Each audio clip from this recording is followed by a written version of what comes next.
Hi guys, I hope you are doing well. Today inshallah we are going to talk about the pre-sequence for first MS or for 1MS. According to the official yearly planning of 2022, the pre-sequence is omitted. That means we should teach its content implicitly during the whole first term. So many teachers see that teaching the pre-sequence separately at the first beginning of the school year is more beneficial. That means dividing the pre-sequence into 3 or 4 lessons so that we teach each lesson in one session.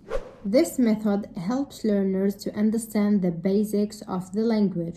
That means they do not get confused, as well as it helps to make things easy, simple, and even brief for teachers. Lesson number 1 will be about alphabets.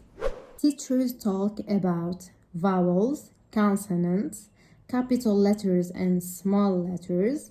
In addition to that, we have to focus on their pronunciation. Lesson number 2 could be about days, months, and seasons. Teachers, of course, use pictures and flashcards. We have to focus also on their spelling and pronunciation. Lesson number 3 will be about colors and numbers. So teachers teach learners how to write and pronounce numbers and colors using visual aids.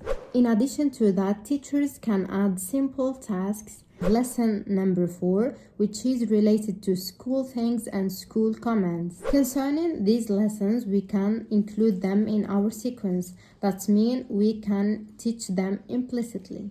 For example, each time you teach them something. For example, this is a pencil.